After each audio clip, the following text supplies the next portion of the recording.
नमस्कार, मैं हूं आपके साथ सोनिया चौहान। बुलेटिन का आगाज करते हैं उत्तराखंड की खबरों के साथ। रुक करते हैं खबरों की ओर।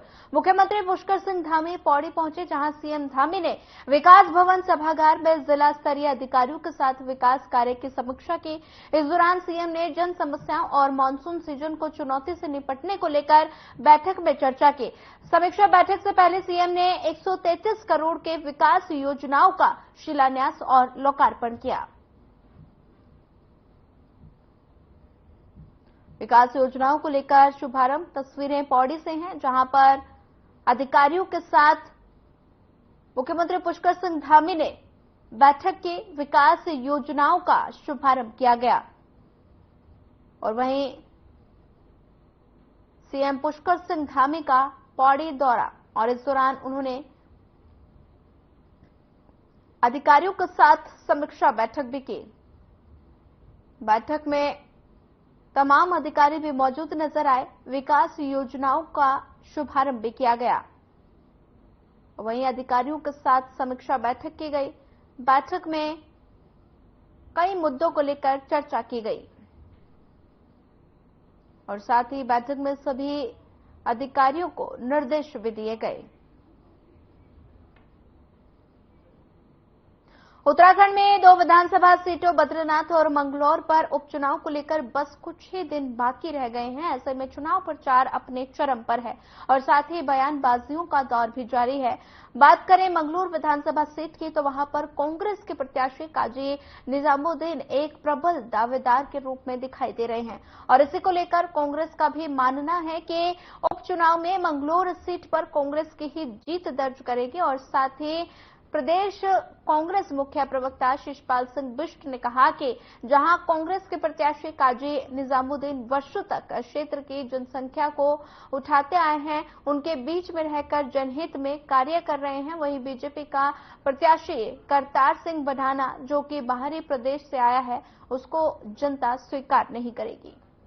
देखिए, मुख्यमंत्री पुष्कर सिंह धामी बद्रीनाथ और मंगलौर में भले ही जनसभाएं और जनसंपर्क कर रहे हों, लेकिन कितने बेरोजगारों को रोजगार मिला। और मंगलौर और बद्रीनाथ विधानसभा क्षेत्र की अपनी समस्याएं हैं। भाजपा के प्रत्याशी खुद मंगलौर विधानसभा में कह गए कि यहाँ तो सड़कों में गड्ढे ही गड्ढे हैं, मुझे पैरासूट से जो है गांव में जाना पड़ेगा। तो विकास की पोल अपने आप खुल रही है, धरातल पे कहीं भी विकास नजर नहीं आ रहा है।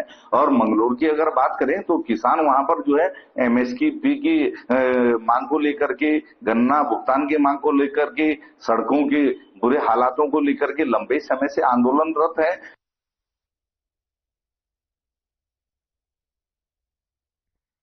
मंगलौर उपचुनाव के प्रचार के आखिरी दिन के मद्देनजर पुलिस और प्रशासन मुस्तैद है और इसके साथ ही चुनाव शांतिपूर्ण और सकुशल संपन्न कराने हेतु जिलाधिकारी और एसएसपी हरिद्वार ने ब्रीफिंग की और पोलिंग पार्टियों के आने जाने के रूट, मतदान केंद्र में बरती जाने वाली सावधानियों के बारे में बारीकी से जानकारी दी। उपचुनाव को लेकर तैयारी जारी है। तस्वीरें मंगलौर से, जहां जिलाधिकारी एसएसपी ने की ब्रीफिंग और साथ ही पोलिंग पार्टियों को निर्देश भी दिए गए। जिलाधिकारी एसएसपी ने की ब्रीफिंग और साथ ही पोलिंग पार्टियों को निर्देश भी दिए गए। बता दें कि प्रदेश में उपचुनाव को लेकर तैयारियां जारी हैं, जिसको लेकर लगातार अधिकारियों को निर्देश भी जारी किए गए हैं। किच्छा विधानसभा से पूर्व विधायक राजेश शुक्ला ने किच्छा के वर्तमान विधायक तिलक राज बेहड़ पर गंभीर आरोप लगाए हैं। पूर्व विधायक राजीव शुक्ला का कहना है कि तिलक राज बेहड़ दुष्कर्म, हत्या और गंभीर मामलों को लेकर सदन को गुमराह करने का काम कर रहे हैं।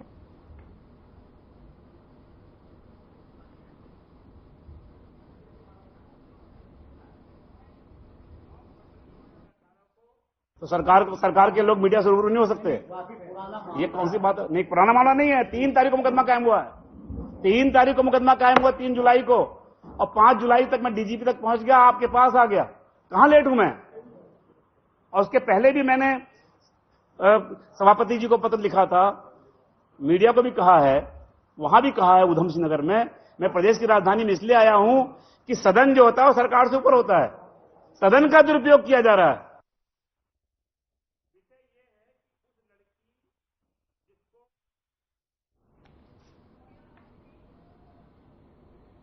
ऋषिकेश में कांग्रेस नेता जयेंद्र रमोला के खिलाफ मुकदमा दायर किए जाने के विरोध में कांग्रेस कार्यकर्ताओं ने महानगर अध्यक्ष डॉक्टर जसविंदर सिंह गोगे के नेतृत्व में एशले हॉफ चौक पर प्रदर्शन किया और शहरी विकास मंत्री प्रेमचंद अग्रवाल का पुतला फूंका।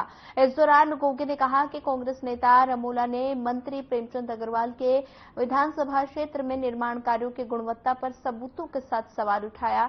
बरसात के मौसम में जब उत्तराखंड के शहर जलमग्न हो रहे हैं, जगह जगह दुर्घटनाएं हो रही हैं, मंत्री को प्रशासन को डिवाइडर और अन्य निर्माण कार्यों की जांच करवानी चाहिए थी। उल्टे कांग्रेस नेता पर ही ठेकेदार के माध्यम से मुकदमा दर्ज करवा दिया गया।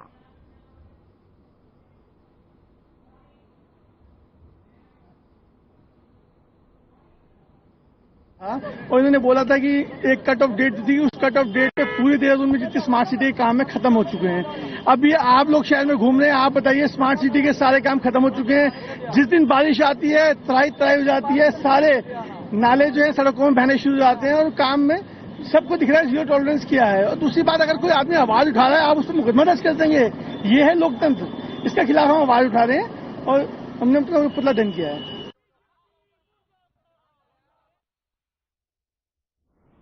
लाल कुआं नैनीताल में पिछले 3 दिनों से भारी बरसात हो रही है। बरसात के चलते जनजीवन अस्त व्यस्त है तो लोगों को भी मुसीबत झेलनी पड़ रही है। बारिश इतनी है कि कुमाऊं के सबसे बड़े रेलवे स्टेशन लाल कुआं के रेलवे ट्रैक डूब चुके हैं। लाल कुआं रेलवे स्टेशन पर भारी मात्रा में पानी आ जाने से प्लेटफॉर्म डूब चुके हैं। रेलवे ट्रैक डूब जाने से संचालित होने वाली सभी ट्रेनों को रोक दिया गया है। और यही नहीं, रेलवे ट्रैक पर पानी आ जाने से सबसे अधिक असर काशीपुर बरेली रेल मार्ग पर पड़ा और बता दें कि कई ट्रेनों को दूसरे स्टेशनों पर रोका गया। और यही नहीं, रेलवे ट्रैक का पानी आबादी वाले इलाकों में पहुंच गया, जिसके चलते कई घरों में पानी घुस गया। पानी घुसने से जहां लोगों को भारी नुकसान पहुंचा।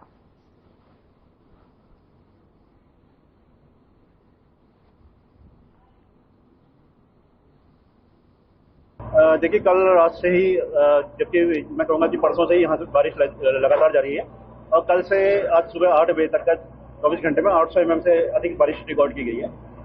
इसी को दृष्टिगत रखते हुए, क्योंकि कई जगह पे लाल कुआं वाले एरिया है, जयपुर सीमा है या इससे मोती नगर से नीचे वाले हिस्से तो जल भराव की स्थिति कई जगह पे बनी हुई है। और ये प्रयास किया जा रहा है कि किसी तरह से जल निकासी के सिस्टम में जहाँ पे ब्लॉकेजेस हैं उसको खोला जाए।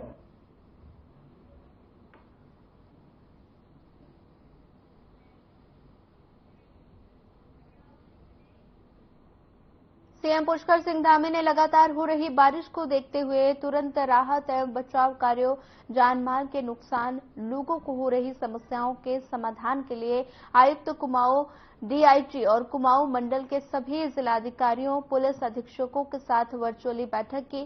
सीएम ने प्रदेश में बनी स्थिति का जायजा लेने के साथ ही तत्काल बचाव एवं राहत कार्य करने, लोगों को सुरक्षित स्थानों में पहुंचाने, बंद मार्गों को तुरंत खोले जाने, जनजीवन सामान्य बनाए रखने समेत आवश्यक दिशा निर्देश दिए, अधिकारियों को दिए। उन्होंने कहा कि आयुक्त कुमाऊं सभी जिलों से स्थिति का जायजा लेने के साथ ही मौसम अनुकूल होने पर स्वयं भी क्षेत्रों का निरीक्षण करें। सीएम धामी ने लगातार हो रही भारी बारिश को देखते हुए अधिकारियों को निर्देश दिए कि सभी अधिकारी 24 घंटे अलर्ट पर रहेंगे।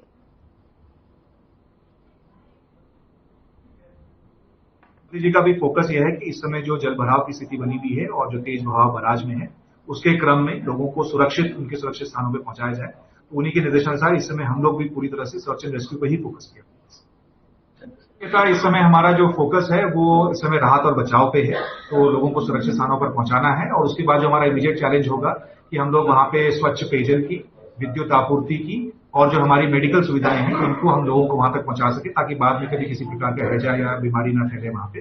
तो इसके लिए यहां से डिस्ट्रिक्ट लेवल से अतिरिक्त अधिकारियों की तैनाती की जा रही है, चाहे वो पशुपालन हो, चाहे वो स्वास्थ्य विभाग हो, चाहे ग्राम विकास हो, चाहे पंचायती राज हो। ये अतिरिक्त अधिकारियों की तैनाती की जाएगी। ये न केवल राहत बचाव में और इमरजेंसी सिचुएशन में सेव करेंगे, बल्कि जो हमारे डैमेजेस हुए हैं वहां पे संपत्तियों के, उनका सर्वे करके हमें रिपोर्ट का आंकलन देंगे, तदनुसार उसमें जो है फिर मानसून डैमेजेस में जो है कार्रवाई की जाएगी।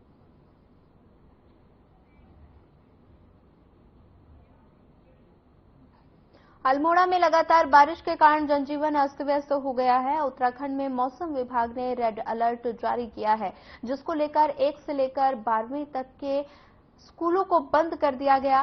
तो वहीं 2 दर्जन स्टेट हाईवे बंद हो गए। जिला प्रशासन भी अलर्ट मोड पर नजर आ रहा है।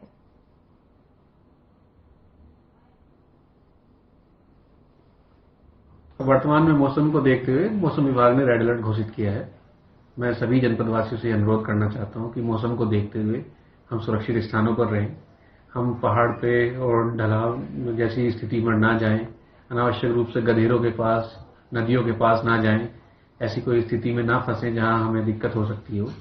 और हम अनावश्यक रूप से सड़कों पर भी ना निकलें, आवागमन भी प्रतिबंधित रखें।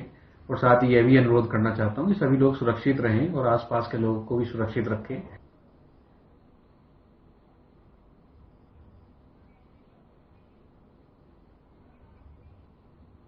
उधम सिंह नगर में पिछले 5 दिन से रुक रुक कर हो रही बारिश से नदियों का जल स्तर बढ़ गया है और अब नदी किनारे रह रहे लोगों के घर तक पानी पहुंच चुका है। क्षेत्र में हो रही बारिश के बाद कल्याणी के किनारे रह रहे कई कॉलोनियों में पानी घुस गया। जीवन अस्त व्यस्त हो गया। हालात ये हैं कि बारिश अगर कुछ घंटे जारी रही तो मुसीबत का सबब बन सकती है और नदी में हुए अतिक्रमण की वजह से ऐसी स्थिति खड़ी हुई है। रुद्रपुर के आसपास के क्षेत्रों में लगातार बारिश हो रही है। बारिश से जनपद की सभी नदियों का जलस्तर बढ़ा है, लेकिन रुद्रपुर की नदियों के पास भूत बंगला, पहाड़गंज, रामपुरा और साथ ही संजय नगर खेड़ा आदि कॉलोनी में निचले स्तर में प्रवेश कर दिया गया और साथ ही नदी के किनारे अतिक्रमण पर बने मकानों का 4-4 फीट हिस्सा पानी में डूब गया, जिससे लोगों में दहशत का माहौल है। जनपद के कई अन्य क्षेत्रों में भी ऐसे ही हालात बन रहे हैं। जिले के मुख्य विकास अधिकारी मनीष कुमार ने लोगों से सुरक्षित स्थानों पर जाने के साथ ही नदियों से दूर रहने का आह्वान किया।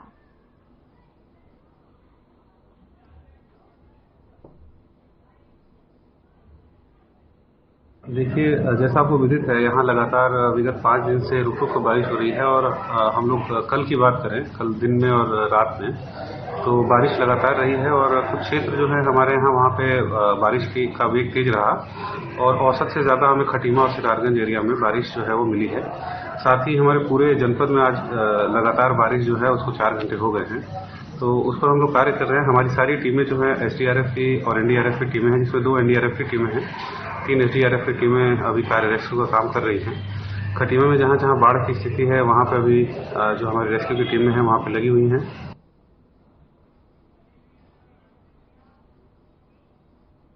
उत्तराखंड में बारिश का अलर्ट जारी कर दिया गया है। चारधाम यात्रा पर लगी रोक हटा दी गई है। उत्तराखंड में बारिश के अलर्ट को देखते हुए गढ़वाल कमिश्नर में चारधाम यात्रा को 7 जुलाई के लिए स्थगित कर दिया गया था और हालात सामान्य होने के बाद चारधाम यात्रा पर लगाई गई रोक को हटा दिया गया है।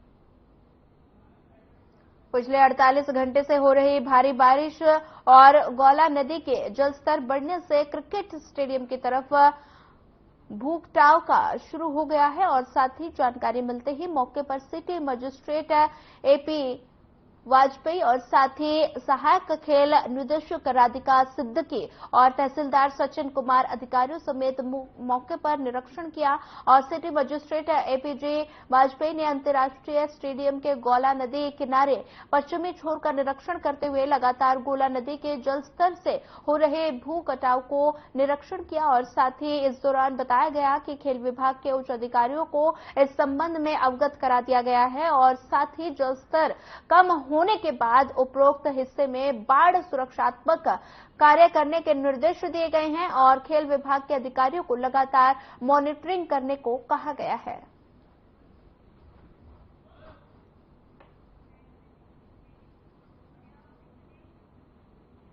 भारी बारिश के चलते दिनेशपुर में जलभराव की स्थिति बन गई है। लोगों को घरों में पानी जाने लगा है और साथ ही जिसको लेकर लोगों में काफी ज्यादा नाराजगी है। और स्थानीय निवासियों का कहना है कि नाले का आधा अधूरा निर्माण हुआ था, जिसके चलते पानी की निकासी बंद हो गई है। इस संबंध में नगर पंचायत से कई बार बात की गई, लेकिन नगर पंचायत के अधिकारियों ने इस ओर ध्यान नहीं दिया।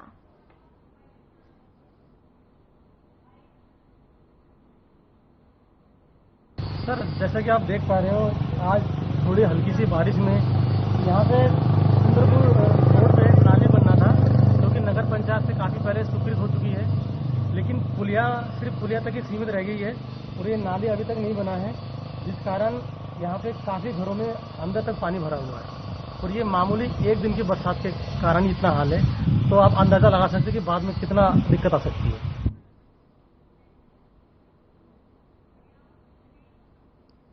नगर निगम कोटद्वार द्वारा बरसात के दिनों में अवैध अतिक्रमण तोड़े जाने से नाराज नगर व्यापार मंडल ने सोमवार को कोटद्वार बंद का आह्वान किया। व्यापारियों ने नगर निगम के आयुक्त पर बौखलाहट में कार्रवाई करने का आरोप लगाते हुए सोमवार को कोटद्वार में दुकानों को बंद करवाया और इसके बाद एसडीएम के माध्यम से सीएम को एक ज्ञापन सौंपा, जिसमें व्यापारियों का उत्पीड़न होने पर आंदोलन की चेतावनी दी।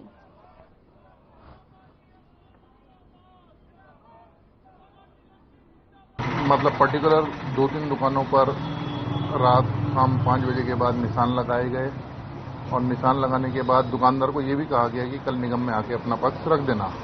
लेकिन अचानक निगम आयुक्त दलबल के साथ क्रेन और मतलब अपना जेसीबी वगैरह और पुलिस बल लेके आते हैं एक दुकान पर और बरसात हो रही है, शाम 7 बजे जो है दुकान की सीढ़ियां तोड़ना चालू कर देते हैं। दुकानदार द्वारा ये कहा गया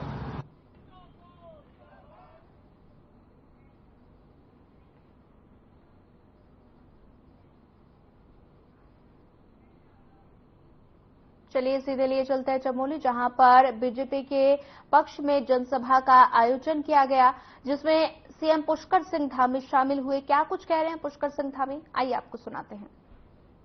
अब कोई संशय नहीं है कि 10 जुलाई को जो मतदान होने वाला है और 13 जुलाई को जो इसका परिणाम आने वाला है, ये बिल्कुल परिणाम पहले से तय है कि आप सब लोग 10 तारीख को और आज से लेकर 10 तारीख तक खूब मेहनत करके, खूब परिश्रम करके, और वो सुबोध नियाज भी चले गए बोलकर, जो कह रहे थे कि चमोली क्षेत्र के लिए, बद्रीनाथ विधानसभा क्षेत्र के लिए हमको खूब मेहनत करनी है बच्चों के भविष्य को बनाने के लिए, कि आने वाला बच्चों का भविष्य अच्छा हो। भंडारी जी अभी कह रहे थे, यहाँ पर तमाम विकास के काम आगे बढ़ाने, तमाम सड़कों की स्वीकृति होनी है, यहाँ पर मेडिकल कॉलेज के क्षेत्र में भी काम होना है, स्वास्थ्य सेवाओं में भी काम होना है। उन सभी कामों को आगे बढ़ाने के लिए आप लोग 10 तारीख को प्रातःकाल से एक वोट अपना भी देंगे और अपने वोट के साथ साथ आस वाले, पड़ोस वाले, नातेदार, रिश्तेदार, जानने वाले, पहचानने वाले, कोई ऐसा न रह जाए कि हम सब लोग मतदान से वंचित हो जाए। और एक रिकॉर्ड आपने इस क्षेत्र से बनाना है और ये रिकॉर्ड जब आपका बनेगा तो इस रिकॉर्ड से जहां राजेंद्र भंडारी जी विधायक चुनकर जाएंगे, वहीं ये ताकत राज्य की सरकार को भी मिलेगी, हमारे प्रदेश अध्यक्ष महेंद्र भट्ट जी को भी मिलेगी और राज्यसभा में, ये विधानसभा में हम सब लोग उत्तराखंड की सरकार मिलकर इस क्षेत्र को आगे बढ़ाने का काम करेंगे। भाई बहनों, मैं आज इस पंचकेदार की इस पवित्र भूमि को, मां सूर्या की भूमि को दोनों हाथ शीश झुकाकर मैं प्रणाम करता हूं, नमन करता हूं। और आप सब लोगों ने मेरा यहां पहुंचने पर मेरा स्वागत किया, मैं भी आप सबका स्वागत करता हूं, आप सबका अभिनंदन करता हूं। वैसे तो पूरे उत्तराखंड को हमारे देवभूमि कहा जाता है, लेकिन आपका ये क्षेत्र तो उसमें से भी अति पावन भूमि है, जिस पर भगवान पंचकेदार की कृपा है, वहीं बद्री विशाल जी का भी आशीर्वाद प्राप्त है। गोपीनाथ भगवान भी यहाँ विराजते हैं, आसपास में नरसिंह भगवान भी है। ये पूरा का पूरा क्षेत्र है और इस भूमि को देवभूमि की भी अगर देवभूमि कहा जाए, यानी कि एक देवभूमि उत्तराखंड और उस देवभूमि में भी दूसरी देवभूमि कहा जाए, तो मैं समझता हूं कोई अतिशयोक्ति नहीं होगी। अतः ये भूमि हम लोगों के लिए हमेशा एक आस्था और विश्वास की भूमि है और इसीलिए आज मैं भी इस पवित्र भूमि में आप सबके बीच में राजेंद्र भंडारी जी के लिए आप सबका समर्थन मांगने आया हूं। आप सभी भंडारी जी के बारे में भली भांति जानते हैं। आपके बीच में रहकर इन्होंने अनेक कार्य आगे बढ़ाए, अनेक कामों को किया है। बहुत सारे काम जो इन्होंने आगे बढ़ाए हैं वो काम और तेजी से आगे बढ़ेंगे। जो महेंद्र भट्ट जी ने जो काम यहां शुरू किए हैं, बहुत सारे काम अभी आगे हो गए हैं। अब उन सभी कामों को विधानसभा के स्तर पर आगे बढ़ाने की जिम्मेदारी राजेंद्र भंडारी जी की होगी और उनका सहयोग महेंद्र भट्ट जी भी करेंगे और राज्य की सरकार भी करेगी। भाइयों बहनों, आप सभी जानते हैं मोदी जी के नेतृत्व में, माननीय प्रधानमंत्री के मार्गदर्शन में हमारा उत्तराखंड आज तेजी से आगे बढ़ रहा है और प्रधानमंत्री जी का हमारे राज्य के साथ एक विशेष लगाव है। देवभूमि के साथ उनका विशेष लगाव है और उन्होंने एक बार नहीं अनेक बार उनके मुख से निकला है कि मेरा इस देवभूमि से कर्म और मर्म का रिश्ता है और वो अपने आप को बिल्कुल उत्तराखंड का मानते हैं।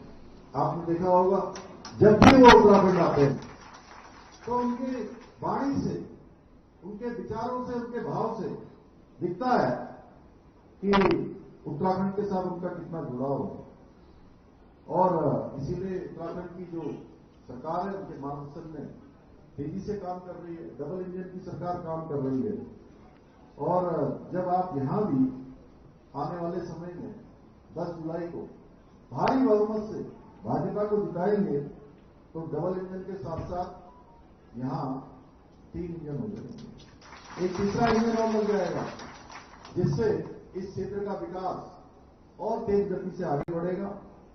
आज देश के अंदर भारतीय जनता पार्टी एकमात्र ऐसा दल है जो केवल विकास का दावा नहीं करता है, बल्कि जो कहते हैं हम लोग उस काम को पूरा करते हैं। यानी कि जो भी हमने कहा वो हमारी गारंटी है और आज मोदी जी के नेतृत्व में 10 वर्षों में देश ने इस गारंटी को दिखाया।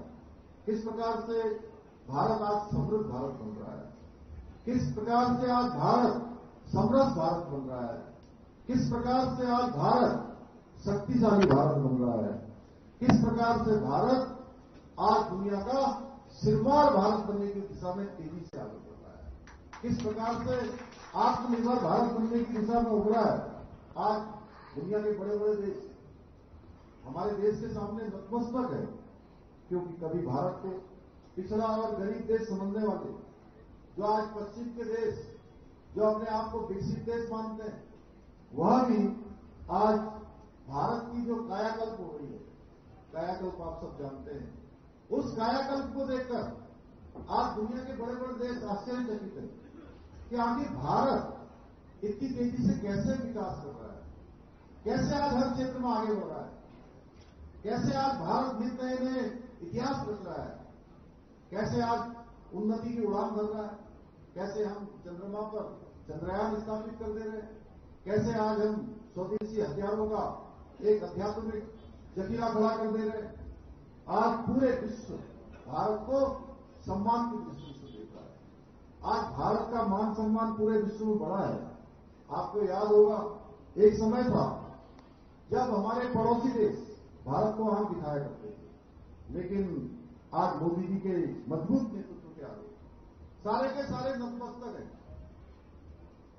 आप बगल में देख लीजिए, एक कोने में दुबके हुए पता ही नहीं लगता है, एक एक रोटी के लिए मोहताज हो गए हैं।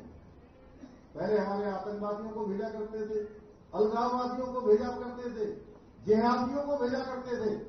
आए दिन उन रजौरी, बारामूला, सियाचिन में तमाम प्रकार की आतंकवादी घटनाओं को अंजाम दिया करते थे, आज उनकी सारी घटनाएं विलुप्त हो गई। भाइयों बहनों, ये केवल और केवल जो मोदी जी का मजबूत नेतृत्व है और जो मजबूत सरकार 10 सालों के अंदर चली है, उसका परिणाम है। इतना ही नहीं, इसके अलावा भी मोदी जी के नेतृत्व में अनेक बड़े बड़े ऐतिहासिक निर्णय लिए गए हैं। चाहे कश्मीर के अंदर धारा 370 समाप्त हुई, धारा 370 समाप्त करना। फिलहाल इस बुलेटिन में इतना ही। ज्यादा खबरों के लिए बनी रहिए हमारे साथ। नमस्कार।